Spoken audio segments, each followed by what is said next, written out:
Listening test.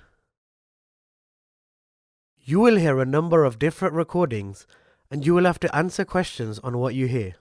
You will have time to read the instructions and questions and you will be given time to check your work. All the recordings will be played once only. The test is in 4 parts. Now turn to part 1. You will hear a telephone conversation between an employer from the Wild Dune Spa and Resort and an applicant. First, you have some time to look at questions 1 to 5.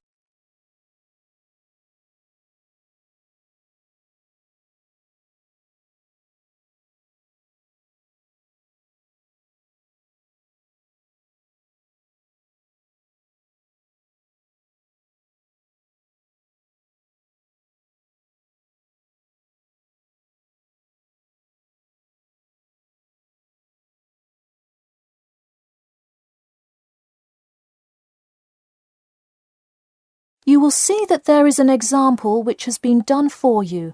On this occasion only, the conversation relating to this will be played first. Hello, is this John Murphy? Hi, yes it is. Hi John, this is Ed Heisenberg from the Wild Dune Spa and Resort, calling about your application for our lifeguard position. Do you have a few minutes to talk? Yes, absolutely. The employer says that he is calling about the application for their lifeguard position. So, lifeguard has been written in the space. Now we shall begin. You should answer the questions as you listen, because you will not hear the recording a second time. Listen carefully and answer questions 1 to 5. Hello, is this John Murphy? Hi, yes it is. Hi John, this is Ed Heisenberg from the Wild Dune Spa and Resort, calling about your application for our lifeguard position. Do you have a few minutes to talk? Yes, absolutely. Great, could you give me your address? Sure. My address is 45 Elsinore Court. I'm sorry, was that Eleanor? Could you spell that for me? Sure, it's Elsinore. Elsinore. Okay, thanks. And is this the number we should reach you at in the future? 099885767? No, that's my home phone.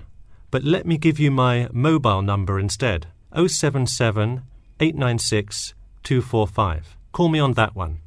Okay, I'll make a note of that. Could you tell me your availability? Sure, I'm usually available during afternoons or weekends. I'd prefer not to be scheduled on weeknights because I work part-time as a waiter. That shouldn't be a problem, since we don't stay open very late anyway. And do you have any other employment experience? Yes, I've worked at a few other places. I was the baseball coach at Richmond High School last season. I see. And do you have any other experience that you would like us to note on your application? Yes. Last year I worked at the beach as a rescue diver. Rescue diver? That sounds intense. Well, it's really just like being a lifeguard, except in the ocean instead of pool. So kind of like being a lifeguard at the world's largest pool. I see. Before you hear the rest of the conversation, you have some time to look at questions 6 to 10.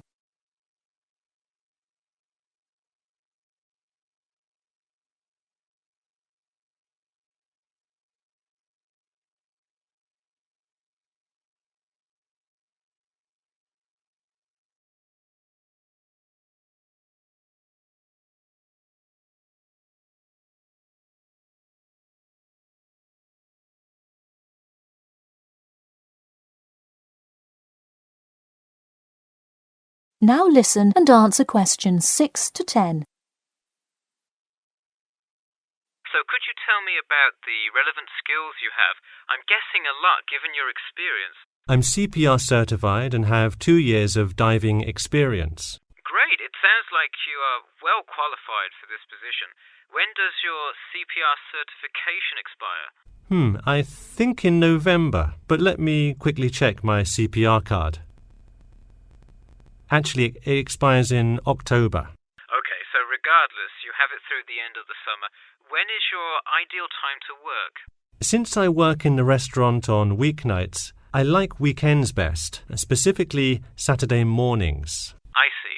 We do already have a lot of staff available on Saturdays, but I do need an early morning shift lifeguard. How early could you work Saturday morning?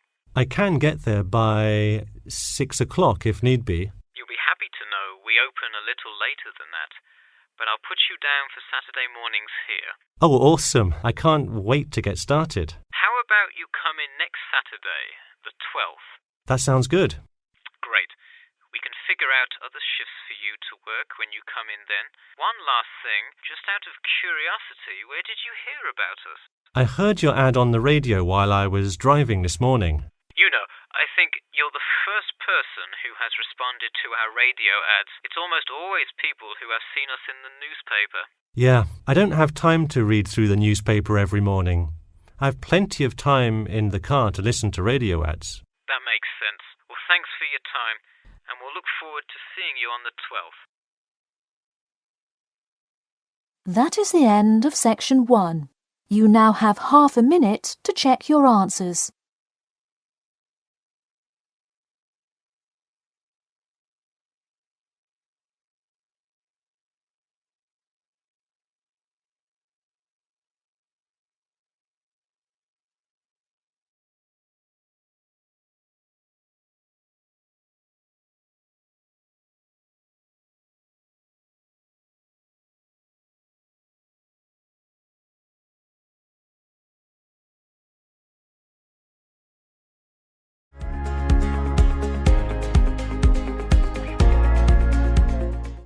Part 2. You'll hear part of a free class about safety around campus. First, you have some time to look at questions 11 to 14.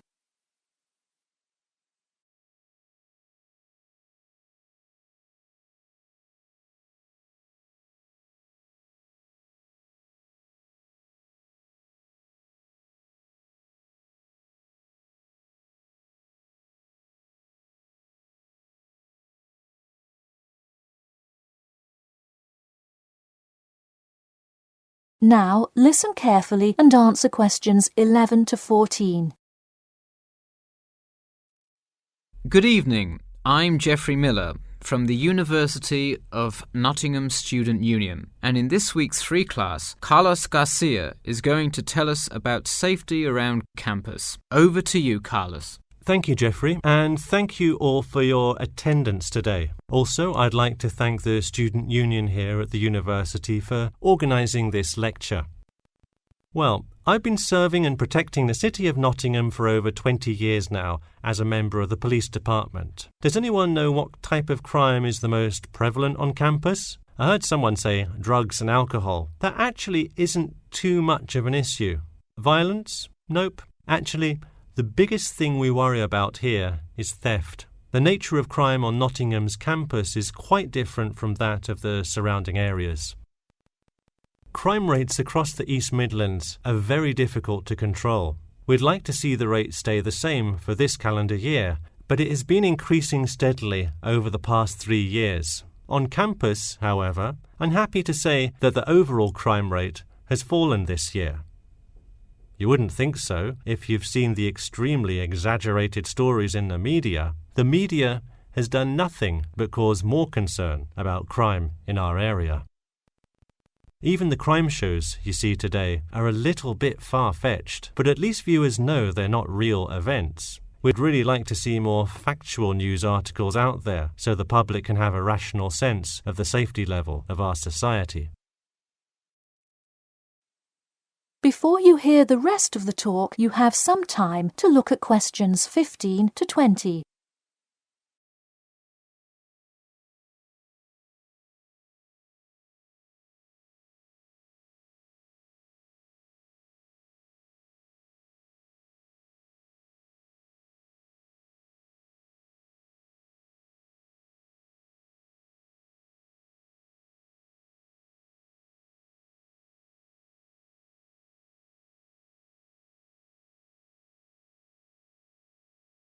Now listen and answer questions 15 to 20. Okay, let's move on to what to do when you see a crime. Do not get involved if at all possible, and do not draw too much attention to yourself by running away in a conspicuous manner. Though most likely, and hopefully, you will not have to experience this situation, if you are being mugged, please do not try to resist. Instead, be compliant and seek help after the incident. Like I said, though, it is highly unlikely that you will find yourself amidst a crime, but it is important to be prepared should it ever happen. We find that educating students and staff on the correct precautions to take is the best way to increase your safety. Just remember to be smart when you're out late at night and avoid any area or person that looks suspicious. I know it sounds obvious, but I cannot stress this enough. It's also not a bad idea to have your mobile phone with you at all times, but be careful. If you're chatting on your smartphone on your way home, you're a prime target for thieves. I'd like to see a show of hands. How many people have left work or the library after 10 p.m. to go home before? A lot of you, right? If you do have to go home late at night, please don't walk home alone. More often than not, there's someone there that will be walking the same direction as you at some point. Walk home with a friend or co-worker. Even if you must use your phone to call someone that's nearby to walk with you, it's always safer to walk home with someone. So when you're walking home, you may feel more comfortable with some sort of self-defense, such as pepper spray. Now, it's your call whether you want to carry something like this or not. However, I absolutely advise against carrying a knife or any other offensive weapon. All too often, they can be used against you if you're disarmed, putting yourself in more danger.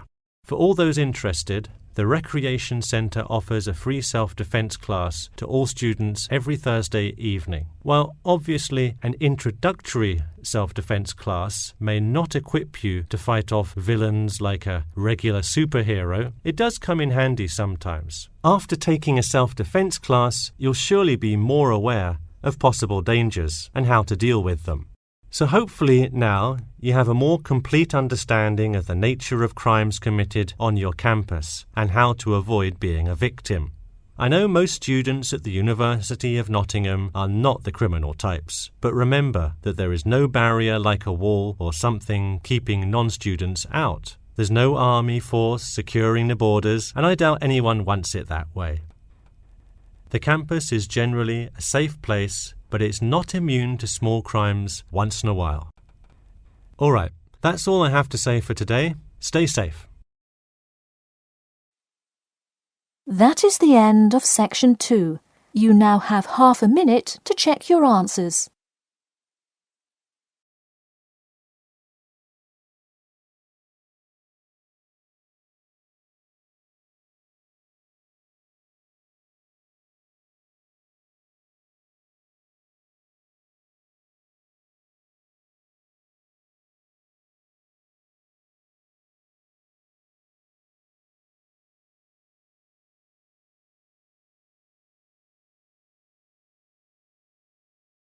Now turn to section 3.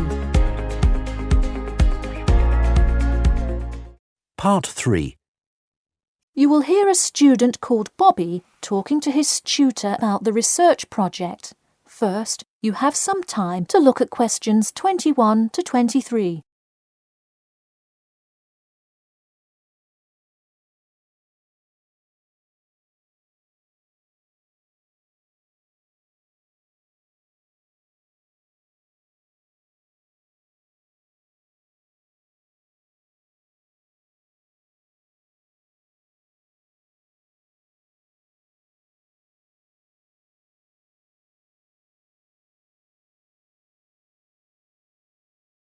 Now listen carefully and answer questions 21 to 23.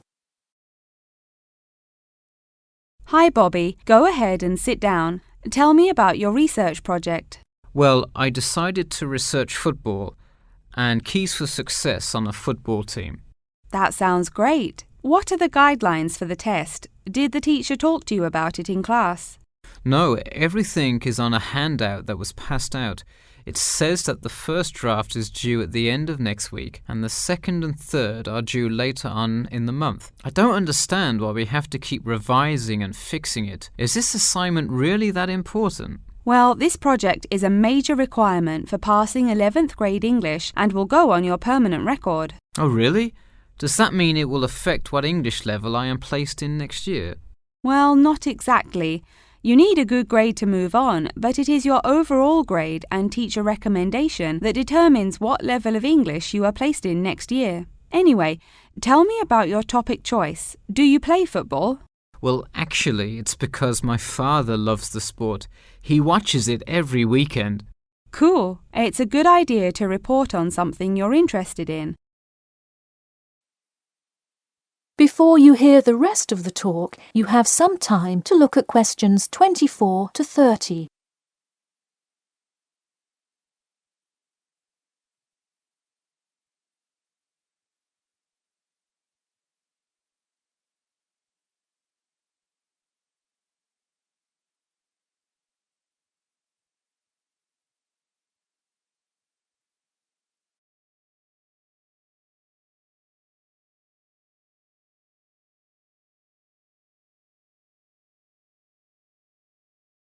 Now, listen carefully and answer questions 24 to 30.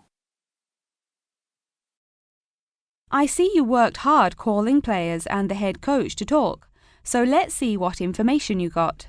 Well, you have to listen carefully to the first call on the recording. It's really hard to hear because the background noise is louder than the person's voice. Yes, it is a bit tough to discern. I'm afraid the player's answer is too short as well. You will have to interview him again and try to get him to give a better answer. Okay, I thought that might happen. I will call him again tomorrow. Moving on, let's look back at this question. You asked, tell me about a time when you learned a major life lesson through playing football and explain how that has shaped the person and player you have become now and how you hope to pass on that lesson. It is a great idea for a question, but in an oral interview it is far too complex. I would advise you to break it up into multiple parts to get a better response. I guess you're right. I wouldn't want to have to provide an answer to a question like that. I will simplify it. I found that when I asked players this question, it took too much time because they were struggling to answer the question completely. In fact, this is the question Joe Billings was answering when the tape ran out. He did tend to ramble on all the questions, didn't he? He sure did. I would recommend that when you go back and interview players again, that you use a more sophisticated recording device. This recording is spotty, which indicates that the equipment wasn't working consistently. Okay, I guess it probably wasn't the best idea to use the sound recorder on my phone. Hey, could you give me some feedback on the content of the report itself? Sure. Let's start by focusing on your topic. While I like that you chose to cover football, it seems inexplicit.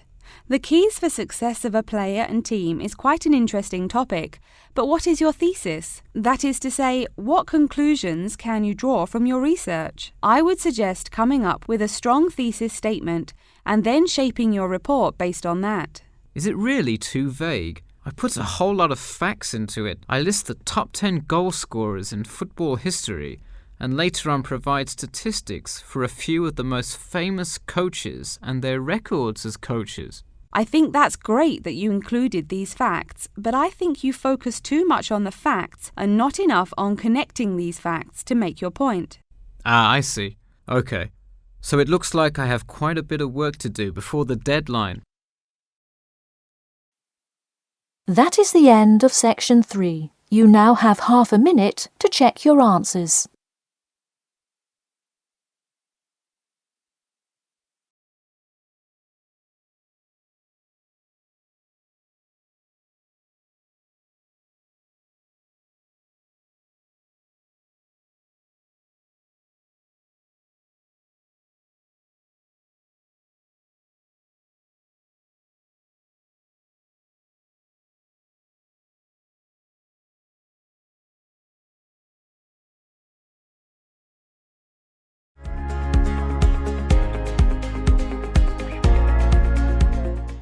Part 4.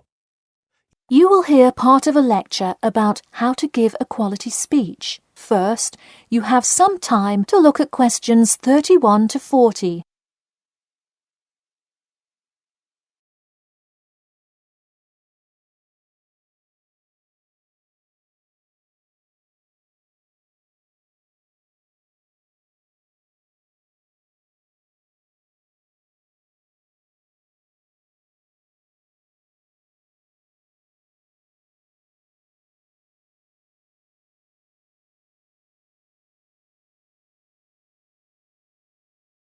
Now listen carefully and answer questions 31 to 40. Good morning. Today I am going to cover the daunting task of giving a quality speech, a thought that makes most of us cringe. In fact, 90% of all people feel nervous about public speaking, about 10% of whom are described as genuinely terrified. Hopefully, when we are finished here today, you all will be in the 10% of the population who do not feel nervous at all.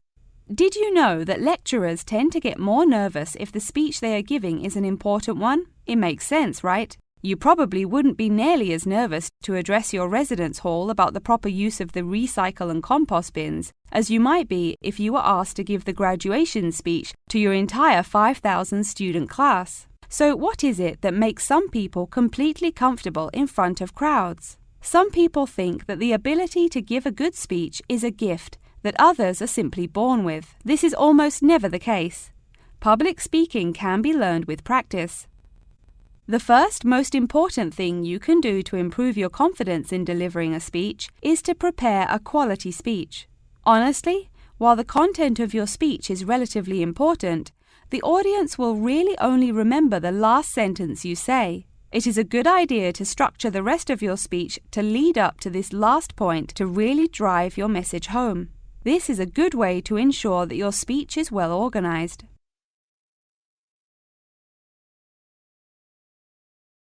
Once you are confident in the quality of the speech you have written, the rest is just about your stage presence. Let's go through some do's and don'ts of public speaking. First, you want to command the attention of the room. Do not, I repeat, do not proceed with your speech until the audience is paying attention. Even Martin Luther King Jr.'s I Have a Dream speech wouldn't have made any difference in the world without the undivided attention of his audience.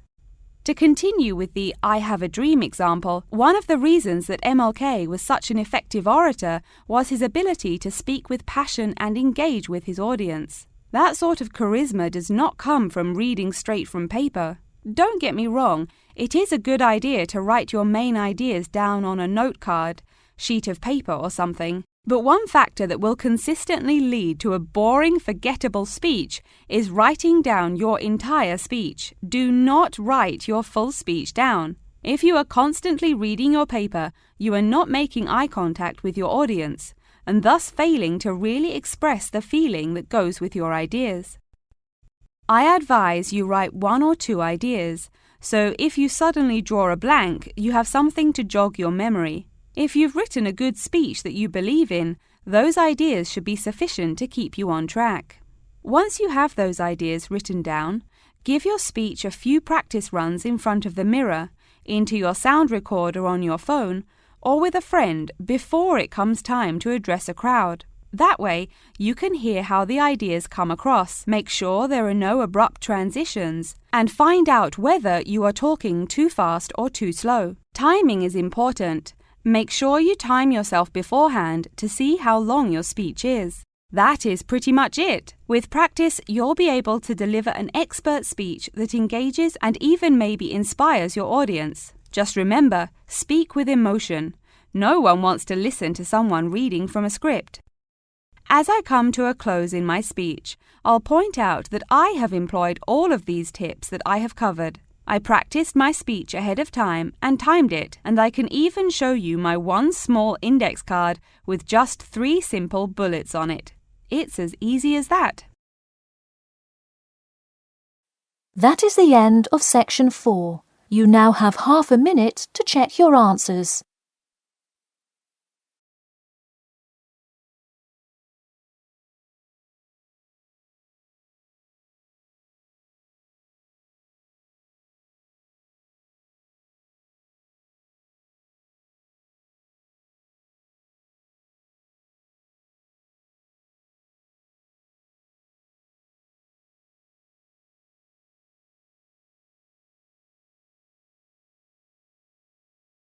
That is the end of the listening test.